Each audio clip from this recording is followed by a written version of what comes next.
আসসালামু আলাইকুম সবাইকে আমার পেজ ডেইলি রিভিউ ভিডিওতে সবাইকে ওয়েলকাম।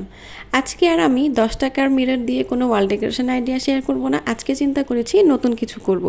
তো সেই জন্যই আমি সুপারি পাতার দুটো প্লেট নিয়ে নিয়েছি আর এই প্লেটগুলোতে আজকে বহু থিমে পেন্টিং করব। আর বহু থিমে পেন্টিং করার ক্ষেত্রে অনেকেই হোয়াইট কালার দিয়ে বেসটা করে নেন, কিন্তু আমি চিন্তা করেছি হোয়াইট কালারের পরিবর্তে যদি সিলভার কালারটা ইউজ করা যায় তাহলে কিন্তু ব্যাপারটা একটু গ্লেজি হয় আর সাদাটা বেশি নোংরা হয়ে যাওয়ার একটা সম্ভাবনা থাকে।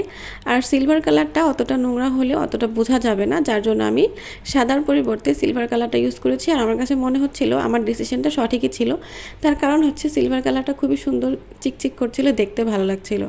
আর আমি যেহেতু আঁকা আঁকিতে খুবই কাঁচা, যার জন্য প্রথমে আমি পেন্সিল দিয়ে স্কেচ করে নিচ্ছিলাম। যদিও এই বহু থিমের পেন্টিংগুলো খুবই ইজি, যে কেউই করতে পারে, তারপরেও আমার কাছে একদমটাই ইজি মনে হচ্ছিল না। যার জন্য যেহেতু প্রথমবার করছি, যার জন্য আমি পেন্সিল দিয়ে প্রথমে স্কেচ করে নিচ্ছিলাম। আর আঁকা আঁকি রং তুলির খেলা এসব কাজ করতে আসলে হাতের একটু পারদর্শিতা লাগে। আমার সে ধরনের হাতের তেমন কোনো পারদর্শিতা নাই, শুধু আছে ইচ্ছা। সেই ইচ্ছা থেকেই আমি এই ধরনের পেন্টিংগুলো করার চেষ্টা করছি। আশা করছি আপনাদেরও ভালো লাগবে, দেখতে থাকুন। প্রথমে আমি এই শ্যাওলা টাইপের সবুজ কালার দিয়ে একটু কালার করে নিলাম আর তারপরে পিঙ্কিশ কালারটা দিয়েছি। আমার কাছে পিঙ্ক কালারটা ছিল না, যার জন্য লালের সাথে হালকা সাদা অ্যাড করলাম। আর অ্যাড করাতে এই ধরনের হালকা একটা পিঙ্কিশ একটা কালার হয়ে গিয়েছে, যেটা ইউজ করছি, যেটা দেখতে অনেক সুন্দর লাগছে। আর এখন আমি রয়্যাল ব্লুটা ইউজ করতে চাচ্ছিলাম না, যেহেতু সুদিং একটা কালার আনতে চাচ্ছিলাম, যার জন্য এই রয়্যাল ব্লুর সাথে হালকা একটু সাদা অ্যাড করে নিলাম। আর তাতে কালারটা একটু হালকা হয়ে গিয়েছে, দেখতে সুন্দর লাগছে। আর এই ধরনের রং মেশামেশির ব্যাপারে আমি একদমই এক্সপার্ট না, একদমই আন্দাজের উপরে করেছি। তো তারপরেও মনে হচ্ছিল যে আউটকামটা ভালোই এসেছে। আর এরপরে মাঝখানে আমি একটা গোল দিব, আর এই গোলটা দিব একদম চকলেট টাইপের একটা কালার। এই কালার দিয়ে আমি তারপরে কালার করে নিলাম। আর একটা কালার করা হয়ে যাওয়ার পরে আমি আরেকটা প্লেটেও সেমভাবেই কালার করে নিব। প্রথমে গ্রিনটা দিয়ে কালার করে নিব, তারপরে দিব পিঙ্কিশ টাইপের ওই কালারটা, আর তারপরে দিব ব্লু কালারটা। তো আমার কাছে তো রং তুলির খেলা খেলতে ভালোই লাগে। আপনাদের আর কার রং তুলি দিয়ে কাজ করতে ভালো লাগে আমাকে অবশ্যই জানিয়ে যাবেন। এই তো এভাবেই এই প্লেটটাতেও কালার করে নিলাম। একই জিনিস আর বারবার দেখাচ্ছি না, যেহেতু খুবই সহজ, যে কেউ দেখতে পারবেন। আর এইভাবেই কালারটা কমপ্লিট করে নিয়েছি। আর এখন যেটা করতে হবে সেটা সবথেকে কঠিন কাজ, আর এই কাজটা করতে আমার সবথেকে বেশি ভয় লাগছিল। এখন পাতাগুলো আঁকতে হবে। আমি তো ভাবছিলাম যে এই কাজটা আমি করতে পারবোই না, যেহেতু আমি আঁকা আঁকিতে একদমই কাঁচা।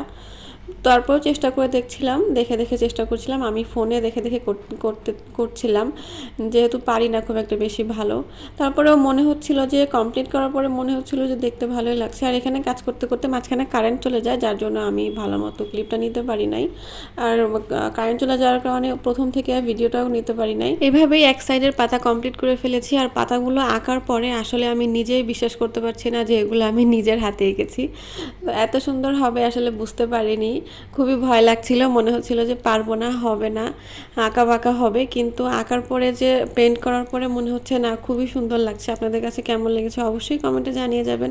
আর এই পাতাগুলো আঁকার ছোট্ট একটা ট্রিক্স হচ্ছে, প্রথম দিকের পাতাগুলো একটু ছোট দিতে হবে আর নিচের পাতাগুলো একটু বড় বড় শেপের দিতে হবে। অনেকে এলোমেলো করে আঁকে, সেটা যারা পেন্টিং করতে এক্সপার্ট তাদের হাতে সুন্দর হবে, আমার হাতে সুন্দর হবে না। যার জন্য আমি সিরিয়ালি বড় থেকে ছোট এই হিসাবে পাতাগুলো করেছি। এই তো দেখতে পাচ্ছেন আমার পেন্টিংটা কমপ্লিট হয়ে গেছে। দেখতে তো খুবই সুন্দর লাগছে। আসলে যে এটা দেখতে এতটা সুন্দর লাগবে আমি প্রথমে বুঝতেই পারিনি। তো যাই হোক, ভুল করে হলেও সুন্দর কোনো কাজ করে ফেলেছি। আমার আজকের ভিডিওটা আপনাদের কেমন লেগেছে অবশ্যই কমেন্টে জানিয়ে যাবেন। আর আমার ভিডিওটা ভালো লাগলে অবশ্যই লাইক কমেন্ট শেয়ার করে দিয়ে যাবেন। আর আমার পেজটাতে অবশ্যই একটা ফলো দিয়ে যাবেন। আর কেউ যদি ইউটিউব থেকে আমাকে দেখে থাকেন তাহলে অবশ্যই আমার চ্যানেলটা সাবস্ক্রাইব করে যাবেন। আমি আমার বাসার দেওয়ালের এই অংশটাকে একটু সাজাবো, যার জন্য প্রথমেই সুপারি পাতার পেন্টিংগুলোকে লাগিয়ে নিলাম। আর এর নিচের অংশে আরও নতুন কিছু অ্যাড করব, এটা নেক্সট ভিডিওটা আপনাদেরকে দেখাবো। আর এই ছিল আমার আজকের ভিডিও। আপনাদের সঙ্গে দেখা হবে নেক্সট কোনো ভিডিওতে। সে বন্ধু সবাই খুব ভালো থাকবেন, সুস্থ থাকবেন। আল্লাহ হাফেজ।